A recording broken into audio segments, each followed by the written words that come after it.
What's going on, people? Welcome to another episode of the Get a Bucket podcast, episode 10, right, Kev? This is episode 10. Hmm. Episode 10 is here. Excited. We got a lot to talk about because the last episode we did, we might as well have scrapped it because literally a bunch of stuff, a bunch of craziness happened after that, Kev. So, what's going on, bro? Man, chilling. It's been a cool week. This week kind of honestly went by kind of fast. I can't believe it's already Thursday, but Yeah. been a whole bunch of good games on. To be honest, I've been enjoying that. Kind of tired, but we here still regardless. It don't matter. We're gonna get a bucket regardless. Go and get a bucket. And um, the story that hit right after we kind of did our show was obviously Texas letting go of Chris Beard. And obviously we know what happened, him and his girlfriend or fiance and all that. And, they Hmm. took a while to figure out, they did their due diligence and they decided to let go of Chris Beard. And now Texas, who's having a pretty solid season and just had a good win versus TCU team that we both like a lot, is now available that job. And then they just and not too long ago, Shaka was there and they let go of Shaka. So then just a few short years, I mean, they're going on coach number 3, and Man. Shaka's doing this thing out there in Marquette, so maybe he Hmm. he died, he he's doing a good job over there. And but now that Texas is available, we all know how prestigious Texas is as a university, right? We know they're the top dogs. They got all the money in the world and all that. And we've seen how much money they poured into the football team and the basketball team. They take just as serious, and I think they're going to go after a big dog.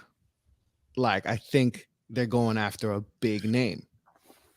I just think because the job is, they're in win. They want to win. They're tired of all that, seeing Baylor win and all these other teams win. Kansas, they want to win, and that's what they thought they were getting Chris Beard, and it looked like they were on their way. That looked like it was going to be that way. They were going to win, but obviously he's no longer there. So now they have a vacancy. So, and I've heard some names, and I just wanted to get your thoughts on some names and if they should go big as far as a hire, or do they look for, maybe a certain coach at Kansas State, that I've been thinking about. Hmm. I know he's doing his thing out there, even though he's only been here for a short time, but Hmm. Texas is Texas. So it's not, no disrespect to Kansas State, but Texas is Texas. So, Kev, give me your thoughts on the Texas job. Is it as good of a job as the name is? Is it as good of a job as the name is? And do they go after a big dog? And then give me some names. I honestly don't think it's as good as the name is. I think the brand and the support and the fan base, I think all that is great, but I do think to me, Texas is kind of, I don't want to make this full comparison, but just a little bit. They're kind of like Indiana, where I feel like, I mean, obviously Texas hasn't had that rich history like Indiana has, but I just feel like they've been holding on to the past for forever. And they just have not really been able to figure it out with, they have Rick Barnes. That was a successful stint. He got some players there. He brought them to life. You got to give him credit for that. But ever since then, it just feels like they've just been trying to get it right. They've just been trying to figure it out. And so me personally, I think it's a couple of different ways that can go. I'll start off by saying I don't think John Calipari is the answer. I stay if you're Texas, please stay away from that. I promise Yeah. y'all don't want no parts of that right now. So I'm scratching that off the list ASAP. I probably have 4 names for you. The first one is Royal Ivy, who of course went to Texas 4 years Ooh, Royal from Ivy. 2000, Okay. I 2004. haven't heard that name. Okay. Yeah, I believe he's an assistant. I want to say in Brooklyn right now, if I'm not mistaken, for the Yeah, Nets. yeah, I think that's one dude that would take a lot of pride in trying to bring Texas to national relevance when it comes to basketball. That's the first one. The second one is I think when you were talking about Kansas State, you were alluding to Jerome Tang, but honestly, I would go get his assistant in Ulrich Malagi, who was actually coincidentally was on Chris Beard's staff last year in his first year at Texas, and then he left when Jerome Tang got the job at Kansas State. So now he's at Kansas State, and I think you look at Tommy Lloyd at Arizona, you look at Jerome Tang at Kansas State, like assistant coaches that have been a part of these successful programs, they're showing now that they can leave, be a head coach, and go have success elsewhere. Because we all know, like I've been saying, that it takes more than one person. We love to give head coaches credit, but it takes more of than one course. person up to build a program. You know what I'm saying? It's Of a course. village. Even another one, not in the candidacy, but just for the assistant coaches, Dennis Gates. Dennis Gates left Florida State, and Florida State has not been the same since he left. And it sucks to No. say that, but I'm just being honest. So I would go Royal Ivy, Ulrich Malagi, and then the last two ones are kind of maybe shots in the dark, but I would try and go get Bruce Pearl. I think Bruce Pearl, people don't really like Pearl. Like, I'm not a big fan of his either, but I can't admit that he is a good coach, and he's brought Auburn basketball to national relevance. Like, let's be honest, Auburn is a football school. We all know that. Oh yeah. And there was literally no appeal to Auburn basketball whatsoever until Bruce Pearl got there. So he knows what it takes to build up a program. He literally just got them to the Final Four in 2019. So I think he will be fine at Texas. And then the last one, I wanted to say Eric Musselman, but I've heard Musselman's name. A few people have said Musselman's name. Yeah, but me, Arkansas to me is a better, like we mentioned, like the name. I think Arkansas is a better job. Like and like you reiterated in the beginning, like Texas. Well, Texas, but it's not like that in basketball, right? It's not as, and even in football, like they fell off big time. And we keep trying to force Texas, and it's like, yo, like it ain't, whatever y'all doing over there, y'all messing up, because y'all should be like, Texas should not ever be bad in basketball or football, but because they got all the money in the world. But it's like Arkansas is a better job right now, and look at who he recruited this year. Like, obviously Nick Smith got hurt and all that, but he got a squad in Arkansas. And even with all the injuries, they could still make a run. And don't forget, Anthony Black and Jordan Walsh are both from Texas. Yeah, so he took them from the state. He took them from there. Out of all the schools, you could have went to Baylor, TCU, Texas Tech, whatever. But again, I wanted to say Muss, but I'm not going to say Muss. I'm gonna say Nate Oates. I think Nate Oates is the dude. I've heard Nate Oates. I think what he's doing at Alabama, same thing as Auburn. It's a football school. Nobody really cares about Alabama basketball until now, because he made them care about it. So I think if you're Texas, you got to go get a dude that just is young. You can keep for 10 and 20 years, and you can just profit off of. Because right now, like, you can't keep cycling through head coaches, especially with all the talent. Like, in Texas, it's a gold mine right now. Texas basketball has never been this good as it is right now. They've had players, Chris Bosh, Jimmy Butler, whatever. You can go down the line. But, like, when it just comes to the high school talent that they're producing, from the DFW to Houston to San Antonio, like, even in them parts that are out in the middle of nowhere, like, Texas has talent everywhere. So they got to get this hire right, because, of course, this was unfortunate circumstances. It probably should never even came to this, but this is a huge hire for them.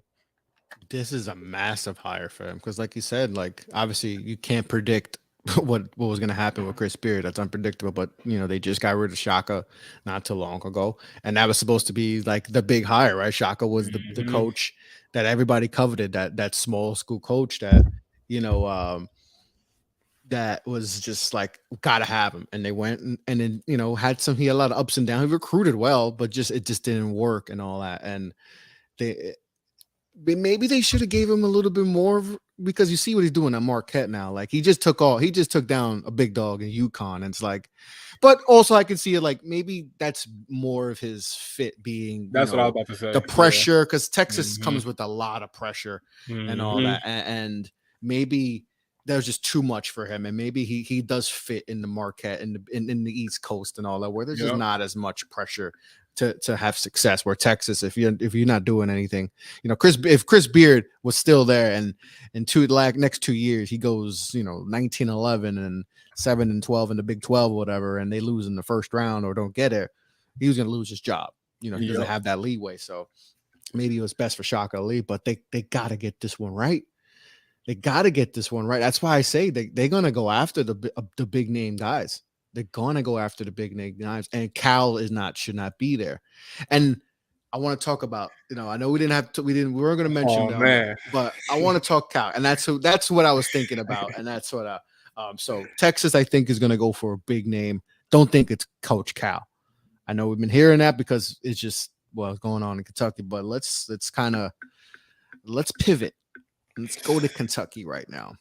And Coach Cal, we've been hearing, obviously, Texas job available, and it hasn't been smooth sailing in Kentucky for a little bit. It feels like, it is like, I think someone in the chat posted the video, like that 2015 team, or around that time, like the John Wall, DeMarcus Cousins, and then we have the 2015 team that almost went to the national championship, lost it. But like that era, everyone was like, "Oh, Coach Cal just killing the recruiting scene," and all. Like Mhm. every player he picks, they go into the league. They're going to be the number one pick. Anthony Davis, number one pick.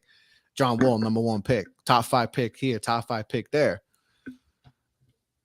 He's lost some magic and all that. Like it's not like he's never recruiting bad. It feels like he's picking the wrong players that fit this, And we've always had this Coach Cal thing where his guards, especially the guards, we know they got talent, and then at the next level, they're like, wait, Shea Gilgeous Alexander, why, Jamal Mhm. Murray, Devin Booker, like nobody. Yep.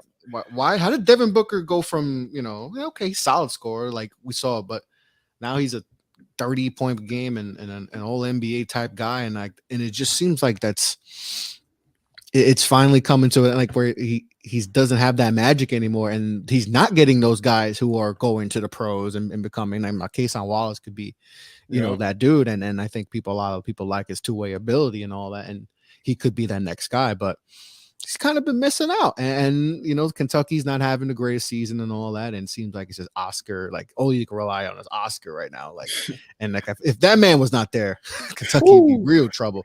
So Yeah. let's talk about Cal and has he lost his aura?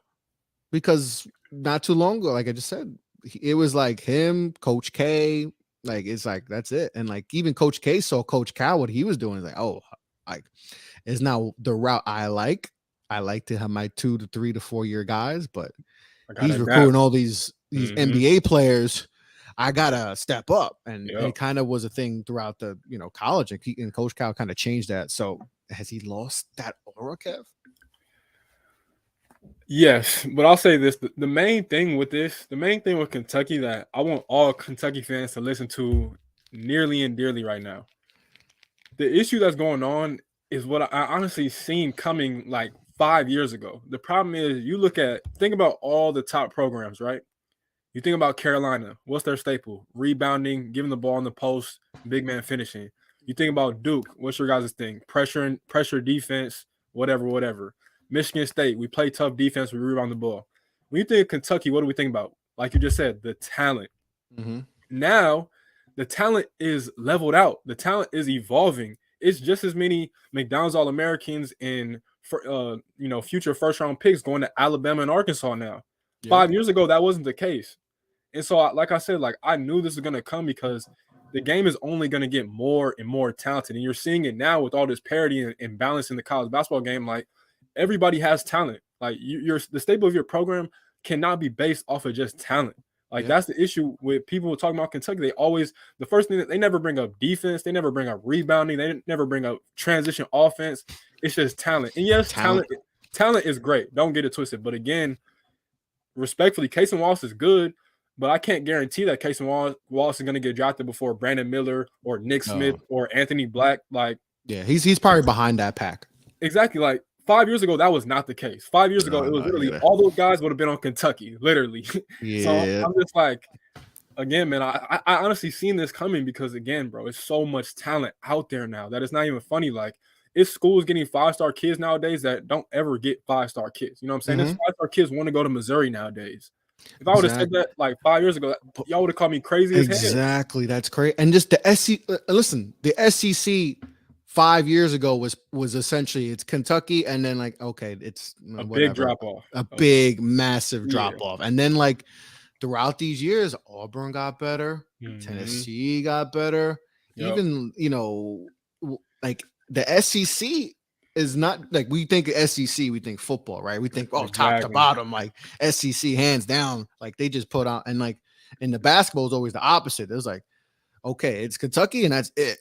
And now it's like, okay, Missouri's popping up, Texas A&M. Yep. We just mentioned Tennessee. We got Ole Miss got some guys. Even the bottom of the SEC, Georgia and South Carolina, like, okay, they got some. South Carolina got G.G. Jackson. They were able to flip him from the team that lost that was a few possessions away from winning a national championship. Kev, like they took him from a team that was this close to being national champions. Like South Carolina, okay, it's like the SEC. I think that's the biggest. The SEC's caught up to Kentucky, and that wasn't the case. Even that year when 2015, like I could remember. I don't just off the top of my head. I mean, I'm sure there was no other real contender in the SEC. Now we got teams in the SEC. LSU. I'm not Mm-hmm. even thinking about LSU and all. Like, there's team Yep. Alabama, like I mentioned, like Arkansas. Like they're recruiting with you guys now. Alabama Exactly. got Brandon Miller, Nick Smith and Walsh and Black. Arkansas. Like so now it's like, oh, up. Not only did like the country catch up, our conference caught up. So like we're not gonna go, undefeated or maybe a loss here to, in the SEC. We're gonna be in a dogfight every night. And I think that's one of the biggest thing too, is the conference just got better. And yeah, and you have to give everybody else credit for that because, like we said, Arkansas and Alabama, their athletic directors made all-time hires. That completely changed the trajectory of them programs. So you got to give them credit, and you do have to give credit to Cal because, like we just said, like he was carrying the SEC He in did. basketball for a He was long carrying a time, big time. just Yeah. like Izzo was in the Big Ten, K for a minute in the ACC, and of course Bill Self in the Big 12. Like they were holding it down for a long time, and we see where all those programs and conferences are now, but again, man, like Cal, I give him credit though because he has evolved in certain ways. Like like a couple years ago, he wasn't bringing in grad transfers or older dudes, elder statesmen to come in and play right away. But now he is because he knows you have to have that experience. But You need experience. now it's like again, man, you have to find a stable to your program. You have to find an identity. Everybody, all the top programs in the country have an identity. Houston is tough as hell. Baylor plays great defense, even though this year it's not really the case, but still that's what they hang their hard hat on. Exactly. West Yeah. Virginia, they're gonna press the hell out of you.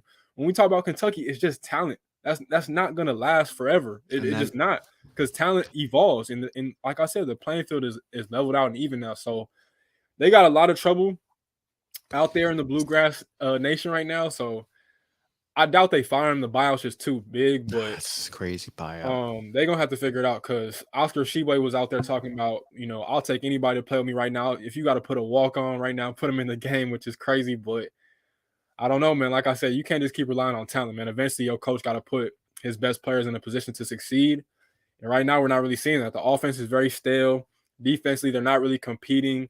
And I'll be honest, like as great as Oscar is, I think I touched on this already. Like he's getting cooked on the other end. Like teams are going right at him defensively, so he's got to be better and set an example too. But all in all, like we can say the players aren't making shots and different things like that, but at the end of the day, like Calipari brought in this team, and like people can say these guys aren't Calipari type players, but again, nowadays, especially with the transfer portal, a coach has the most control over his roster than ever. You know what I'm saying? So it's like I can't hear the excuses right now. I'm tired of hearing the excuses because it really is now. Like this team just isn't good, and so we'll see what happens, man. But it's not looking too good right now for BBN. And for people talking about firing him, I just want to throw out some numbers because that's easier said than done. Yeah. His buyout. All right, I'm gonna read. Okay, I'm gonna read off some of his numbers. If Coach Cal, and this is off the boardroom, if Calipari is fired after this season, close to $40 million plus 75% of the remaining pay from the date he is fired is due. So he still has. Okay, he has 1, 2, 3, 4, 5 years left on his contract to 2028.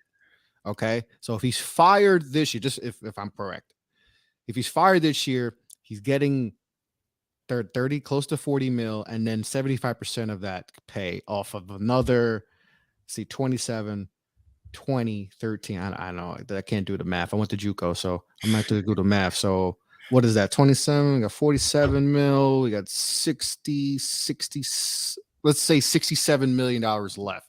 He'll get 75% of that if I'm reading that correctly. So let's just say my man's not getting fired because those numbers are crazy. Yeah. The Kentucky is not handing a check for whatever amount of money. So like it's easier said than done. Coach Cal's going to be there, but he, just and it's the he's getting the talent. It's just he's not getting the Anthony Davises. He's not getting those blue chippers. That's where it gets interesting because he has lost some of his must-have recruits to some external factors. Like for instance, Jaden Hardy went G League, right? Kay Cunningham, his brother ended up being the coach at Oklahoma State. Yeah. James Wiseman, he had a prior relationship with Penny going back to his childhood. It was a Hmm. done deal. So like, yeah, he did miss out on some guys, which kind of set him back, but also still like no one else used them excuses. Like again, Yeah. people find a way and make it happen. So I Yeah. just like I want to. So a part of me wants to feel bad for him, but I'm also like he did this to himself because the Yeah. way Yeah. that he was winning games is just not sustainable in my opinion. I No. seen it, like I said, I seen this 5 years ago. I just knew it, Yeah. and Yeah. so No, definitely. And listen, he's got a hell of a recruiting class coming in. He's mhm, got, he got Rob Dillingham coming in. Obviously, yep, DJ's Wagner's coming in. Who's the other two kids? He Justin got Edwards, Justin Edwards, who's yep, a hooper. mhm, And Bradshaw, the big man, yep.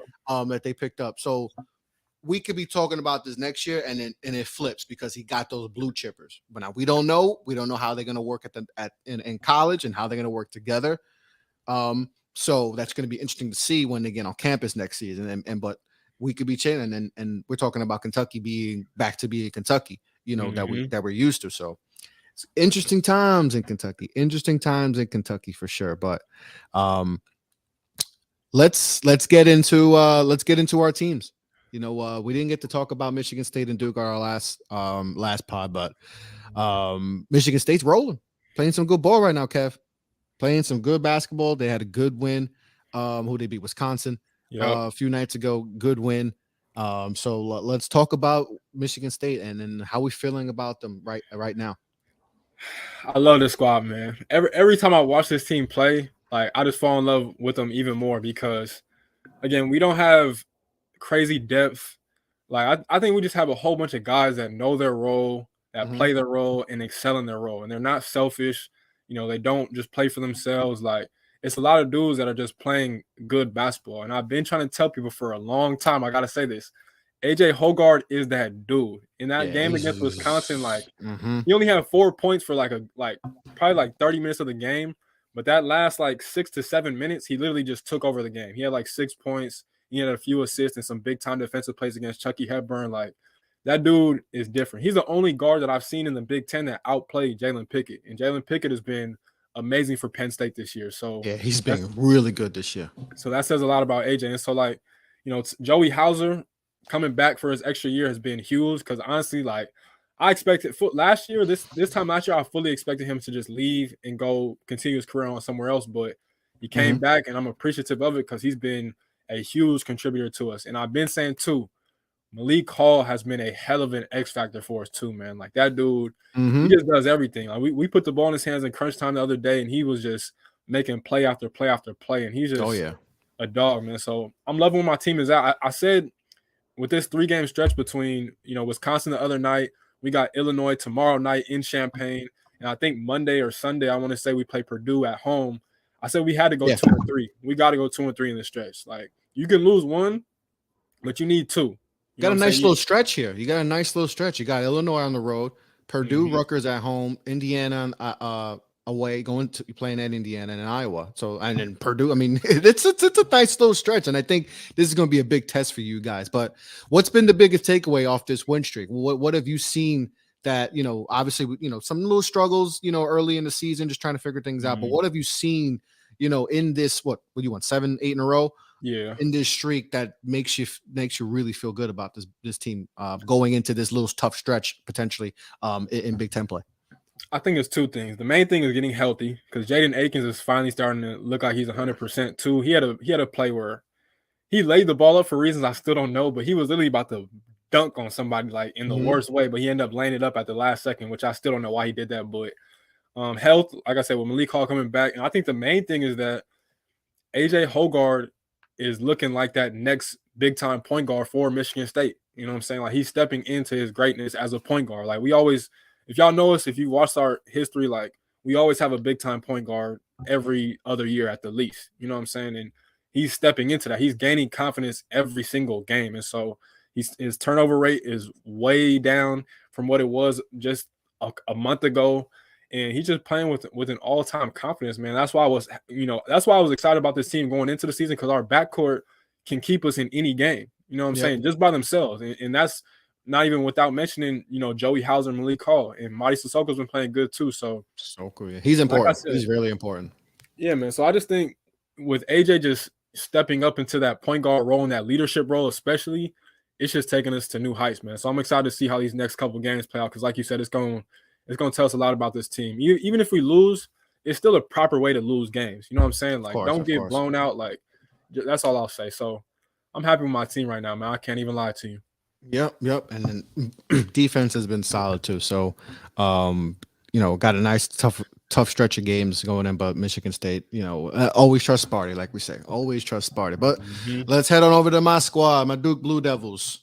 We took a nice whooping to NC State, and it's that might have been one of the roughest losses I've seen as a fan. Like that was a tough. Like I thought we were gonna lose by 40.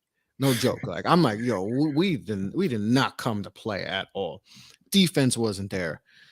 Just nothing. It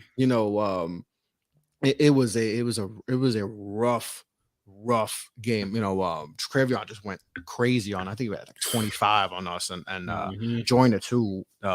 He had a good game too, but it's. I just think with this team, it's going to be. I think this is what it is. Is we're going to see games where they're like, okay, all right, Dariq Whitehead, okay, and Dariq has played better of late. Now, last game against Pitt, I think he missed a lot of shots. He missed a lot of shots, but he has looked healthy though. I think that's the biggest takeaway. He's getting his explosiveness back, and we all know he has the handle and he could create his own shot. But he just looks healthy and is able to his burst is there, which we didn't see that much early on. So that's one takeaway I'm going to see is like, yeah, he struggled against Pitt, but the explosiveness is there. But I think this team's riding or dying with Filipowski. Yeah. And he was someone that I wasn't sure how he was going to fit, especially because Derek Lively was the number one recruit in the country, right? He was supposed to be in it. It was Whitehead and Lively, right? Those are the two guys. They're two top prospects and all that. And, obviously Lively has not, he had his injuries and he's relegated to the bench right now. He's playing 10, 15 minutes and he gives you solid, but Filipowski's it's going to ride. And I just read recently that he's like, cause we all know Duke, we all know they have their great white hope. They all have that.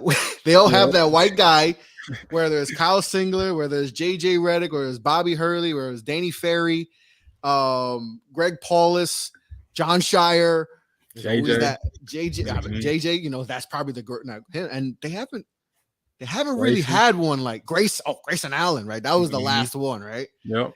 And I don't know if Kyle's in that because he doesn't have like douchebag.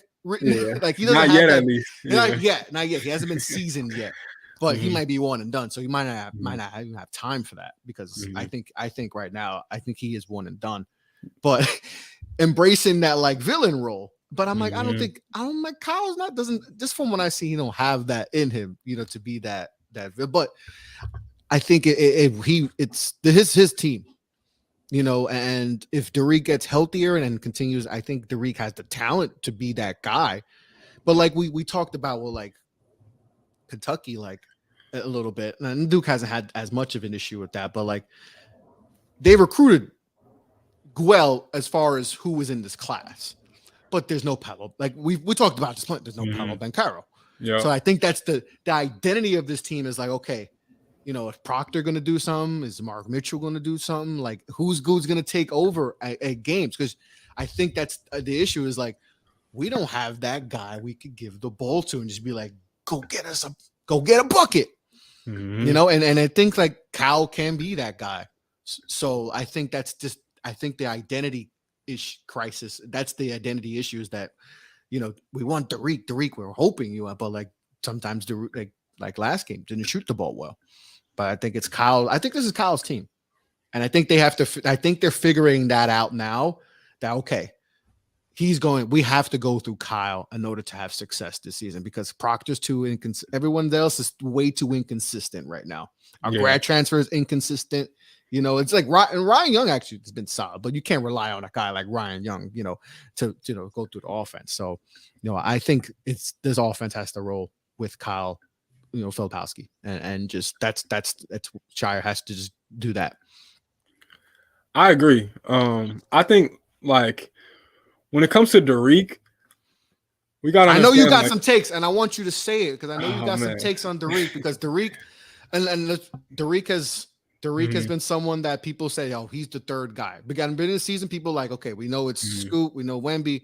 Hey, Derek's that third guy. Now season went, mhm, oh, he's still top five, he's top 10. He's a top 10 talent. for But I sure. want you to say how you feel about Derek. Just keep it a bucket.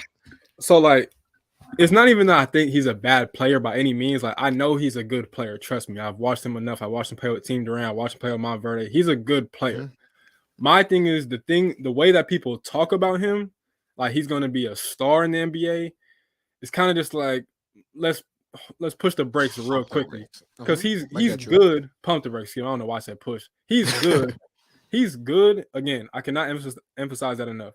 But like when I'm watching him, like he does a lot of things good, but he doesn't do anything elite to me, in my opinion. Like Agree. I think Agree. he's a good defensive player. That's probably his best strength. But like when we're watching him offensively, like he's not shifty. He's not breaking out of defense like that. Like he's just very aware and he knows how to react and make plays. But my thing with him is like even with how I feel about him, he's still behind the eight ball because he's barely coming back. You know what I'm saying? So Mhm. like while everybody else is starting to get into midseason mode, he's still in the beginning. You know what I'm saying? He's still in preseason mode. So he's still Yeah. trying to figure it out. But I think the thing that I liked about that win versus Pitt was you guys showed a lot of mental toughness. And I think it was the same thing with the Kansas game when we talked about Mhm. that was in the Champions Classic. Y'all could have easily folded a couple different times because Yeah. Jamaris Burton, he's from Charlotte. He takes anytime he plays a North Carolina team, he takes it personal because I feel like Mhm. he thinks he should have went to Duke or Carolina. And y'all were, again were trailing for like probably like 30 minutes of that game and then just Yeah. turned it on. And so Tyrese Proctor. I think Pitt was up by like they were up a nice amount at the half, right? I Mhm. think they were up by Yeah, like 10. It felt like I yeah. think if I It was like remember, 10 or like they 8, were, yeah. yeah. Yeah. And so I think what people want Derek to be, I think personally, is what Tyrese Proctor is gonna be. Because Mhm. me personally, even though as you said, he's inconsistent, we know that both of them are right now. But I think Tyrese gets his buckets a little bit more easier than Yeah. Derek does. Agree. Like I Agree. think Tyrese can actually break down the defense consistently and make play. I think he showed that too because you guys didn't have Jeremy Roach in this game, Yeah. and he made the most of that. Like I think he had what 14 points and he shot the ball pretty well too. 14. Like Yeah. Yeah. y'all need him to gain that confidence. 'Cause I think again, like breaking dudes off the dribble, I think that's y'all best player when it just comes to that. But Agree. between him, Jeremy Roach, or guard, I'll say between Jeremy Roach, Jalen Blakes, we know he doesn't do that. But Derek, like Tyrese can do that for you. And so Mhm. with him, I just think, like we said, he should be in high school right now. So you just got to give him a little bit more time. And the Yeah, more and because more people forget he confidence he builds, reclassified. He reclassified. exactly. And so just let him start to gain that confidence. And I promise y'all, like Tyrese Proctor can be that dude. Like I'm so serious when I say, and it's Yeah. nothing No. against Derek. I'm just saying, like from an offensive perspective, when you run your offense through a certain player, me personally, if I was Shire, I would go with Proctor over Derek. And I know politics is gonna say you have to go Derek because Derek's supposed Yeah. to be a top 10 pick Exactly. and Yeah. blase, Yeah. Yeah. blase, blase. But John Shire, this is your first year of coaching. You're trying to win games, bro. You can't Mhm. really worry about all that outside noise. And I don't think he is. He doesn't need me to tell us that or him to tell us that. Yeah. But Yeah. I'm just saying, like, Proctor's that dude, man. I'm telling y'all, we're gonna come back to this in a few weeks and be like, man, Kev was on to something. I promise you, Mhm. Tyrese Proctor got it, man. I'm telling y'all. Yeah, no, Proctor's shown, and that's why people like Proctor a lot going to draft. And even with his inconsistencies, people still like, yo, he's a first round pick. We just got to see it. And that's always been the issue. You know, we've seen it, especially in college, when you got too many guys that are the guy in high school, and just trying to Mhm. find, especially with the guy who's a first year coach, you know, I think he's going to try to figure that out. He's definitely going to try to figure that out. And then we got to be patient. Like Shy, it's his first year. Just Yep. he's trying to figure this, and I feel like he's figuring. Okay, Kyle's our guy. Now we got to figure who's the second guy. All right, Exactly. if we're gonna go through Kyle, is it gonna be Proctor or is it gonna be Derek? Yep. Okay, and some days it may be Proctor, some days it's Derek, but who's gonna be that guy? We gotta not establish essentially, but we got to figure out something like that so we can have okay, we're gonna go through Kyle. Okay, Proctor, Derek, okay, and then everyone else after that, Mark Yep. Mitchell, you know, obviously you have Roach there, and I think Roach when he gets back, it's gonna ease everything out. But I think this is what they're going to be all year. They're just trying to figure things out, and I think we'll get a better direction of them as we get more into ACC play and all that. But this is, like we mentioned before the season and during the season, this is what they are right now. They're just trying to figure things out. And like I said, they don't have that go-to. Now, Derek getting hurt and all that, but I think this is who they are. They're going to play a lot more closer game. I can see blowouts like we see from previous years and all that, but this is going to be a very interesting team this year. But we were going to keep this one short today. We're going to get back, to and get to more. But we wanted to dive into some, Chris Beard getting fired in Texas. Who should be the coach there? Obviously, Coach Cal stuff. And talking about Michigan State, to get back to that, talking about our teams regularly. But that's episode 10, Kev. Episode 10 in the books. Get a Bucket podcast, brother. We 10 in. Hopefully we get to another 90 more, hit 100 and all that, and continue. But yes, sir. Appreciate you as always, brother. Likewise, man. Appreciate y'all for tuning in wherever y'all at. Y'all could be doing anything, but y'all tapped in with us, so I appreciate the love, man. Shout out to Off the Ball Network too. Yes, sir. And shout out to World Network. Make sure to go over there and to check out all the dope content. Make sure to check out the great sponsors, SeatGeek, NordVPN, all the great sponsors and all that. But on that note, that's Kev Lucas. I'm Chris LeBron. Get a Bucket podcast, episode 10 in the books. We'll be back. Peace out, guys.